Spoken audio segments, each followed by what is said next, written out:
Hi guys, welcome to my channel.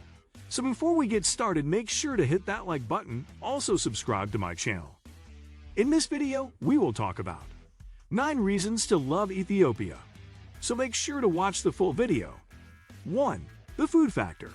First up, the nosh. Yes, as a veggie, Ethiopia is a delightful haven for me of meat-free fabulousness. As a devoutly religious country, many Orthodox Christians here fast for a significant part of the year. Think like 2/3 of it, and avoid all meat, fish, and dairy at this time. So usher in the delicious veggie fodder.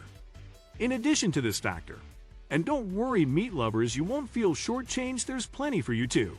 The availability of fresh produce here, the huge range of spices, and the delicious combinations they assemble means with or without animals included, Ethiopian food is delicious. 2. The coffee factor.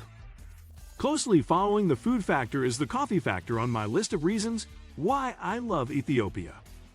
Yes, the prestigious home of coffee, this caffeinated, life-saving drink takes on almost a sacred significance in Ethiopia.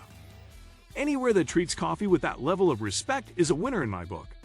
First up are the ceremonies, when coffee is served with friends amidst a waft of incense, roasting beans in special pots boiling on open fires.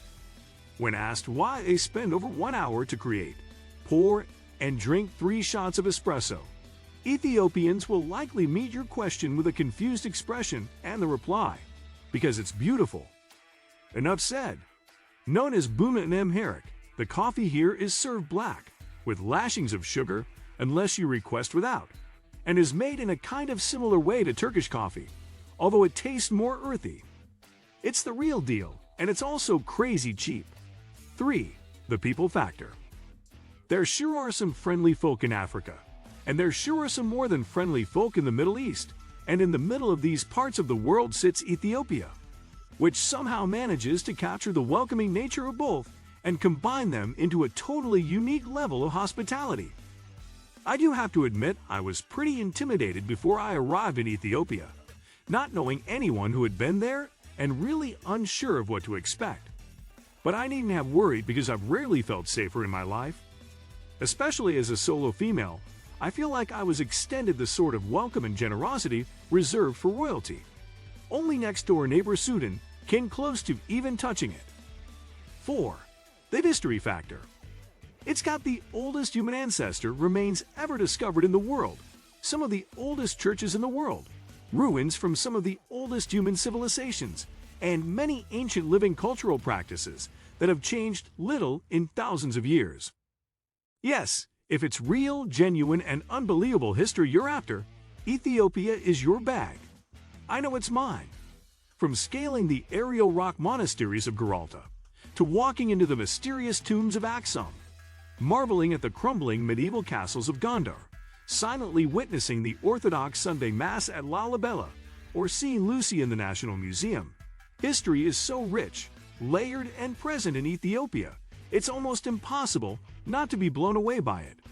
5. The nature factor. So we've talked about the human history, but what about the natural history? Well, hold on guys, because in Ethiopia, you got some of the world's most dramatic scenery, formed millions of years ago by some serious seismic action. First up, the Danakil Depression. The hottest, driest place on Earth, and also one of the lowest, this arid, lava desert lies in the northeast of Ethiopia and is like nowhere I've ever been.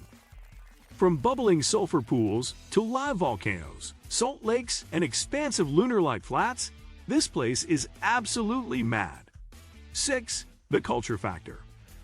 Like many countries in Africa, distinct ethnic groups with totally unique identities jostle together in Ethiopia, and the wealth of cultures as a result is quite astounding. From the communities of the Omo Valley, who still live traditional subsistence lives, to rich Islamic culture towns like Harar, through to the urban elite of the capital Addis Ababa, and finally to the Orthodox priests of Ethiopia's northern churches, this is just a snapshot of the rich cultural diversity here. What amazes me in Ethiopia is how strong these cultures remain, with many still conducting cultural practices that have hardly changed over thousands of years. largely influenced by the fact the country was unaffected by waves of colonial armies. 7. The diversity factor. So you can probably tell from everything I've described so far that Ethiopia is a dazzling land of spectacular diversity.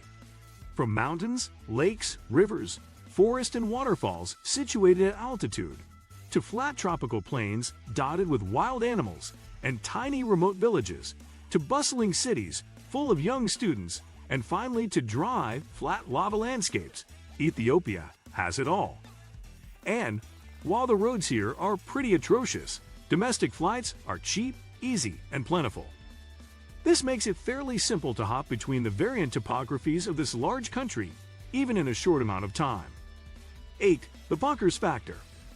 But even better than the diversity is what I call the bonkers factor. I guess this applies to how mad I find a country, in a good way. It's about how much a travel destination challenges my Western perceptions, ways, and means, because I absolutely love this. And Ethiopia did this is to the max. Being well accustomed to African time already, Ethiopia, however, is a whole other thing. For one, they literally have a different time system. Sitting within in the GMT+3 time zone, the Ethiopian clock actually runs 6 hours behind this. So when the sun rises for them at what would be 6 a.m., they call it 12. When it is what we'd call midday, they say it is 6.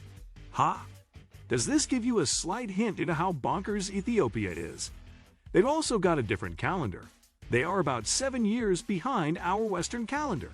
And concepts such as time management, efficiency, and organization literally do not exist. 9. The unique factor. So if you hadn't guessed already from everything I've just said, I'll spell it out now. Ethiopia is totally and utterly unique.